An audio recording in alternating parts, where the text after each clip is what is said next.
अफगानिस्तान में छोड़ा गया अमरीकी असलहा पाकिस्तान में दहशतगर्दी के फैलाव का सबब बनने लगा है और अमरीकी जरीदे दी डिप्लोमेट का ये इंकशाफ सामने आया है। रिपोर्ट के मुताबिक अमरीकी महकमा दिफा का कहना है कि 2021 में इनखला के दौरान तकरीबन 7.1 अरब डॉलर मालियत का फौजी साजो सामान अफगानिस्तान रह गया था, जिसमें 4,27,000 से ज्यादा हल जो है वो जो असलहा है, नाइट विजन, थर्मल आलात, ये भी शामिल थे। तो चाहेंगे कि मोहम्मद अली साहब इस पर भी आप कमेंट्स करें, क्योंकि ये भी वही नैरेटिव है जो पाकिस्तान बार बार कहता रहा है। आपकी यकीनी तौर पर अफगानिस्तान की सॉइल पाकिस्तान के खिलाफ तो इस्तेमाल हो रही है, लेकिन अहम तरीन मामला यह है कि जो अमरीकी छोड़ा गया असला है वो भी इस्तेमाल हो रहा है पाकिस्तान के खिलाफ। क्या समझते हैं इसमें जो आलमी फोरम्स हैं उनका क्या रोल है यहाँ पर, मोहम्मद अली साहब?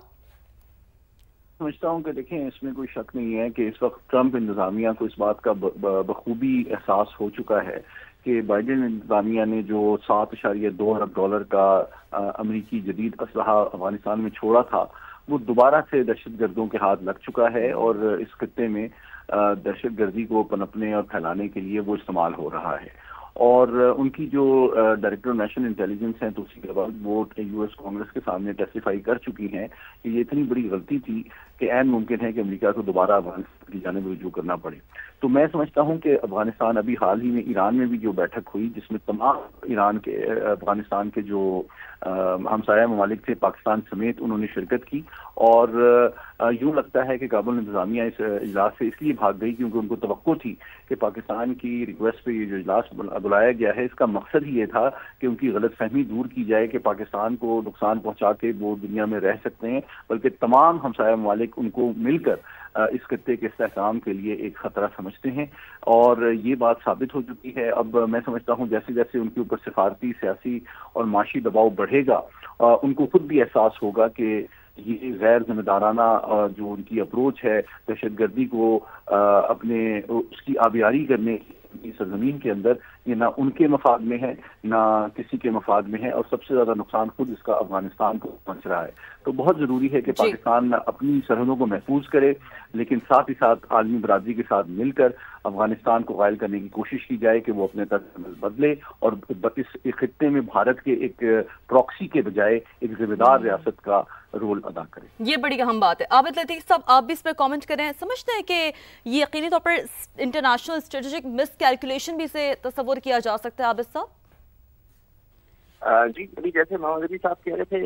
ये मुझे नहीं पता कि ये मिसकैलकुलेशन थी या ये you know some methodology in the madness थी या क्या था, मैं इस पर कमेंट नहीं कर सकता, क्योंकि ये तो आने वाला टाइम बताएगा जब कुछ चीजें डिक्लासिफाइड होंगी, हिस्टोरिकली डिक्लासिफाइड होती हैं या डॉक्यूमेंट्री तरीके से डिक्लासिफाइड होती हैं। लेकिन देखें,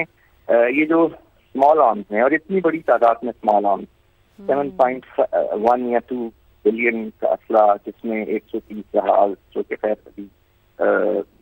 मोस्ट ऑफ देम डिसफंक्शनल हैं, लेकिन जो स्मॉल आर्म्स हैं, जो इसके अंदर M16 राइफल्स हैं, M4 राइफल हैं, M24 मशीन गन्स हैं,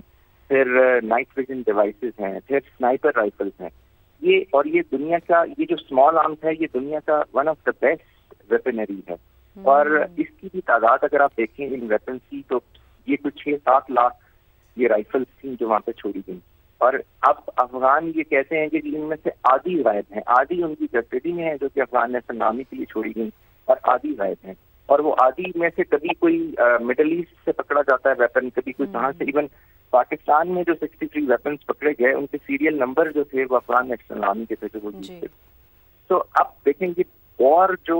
वेस्टर्न फ्रंट से हम पे नाफिज करने की कोशिश की जा रही है, वो ग्रे जोन की वॉर है, वो एक सब कन्वेंशनल लेवल की वॉर है जो गुरिल्ला वॉरफेयर सबवर्जन है, और उसमें तो जो सबसे इफेक्टिव वेपन है वो होते ही स्मॉल आर्म्स हैं। तो इसलिए ये हमारी जो बहुत इंस्टेबिलिटी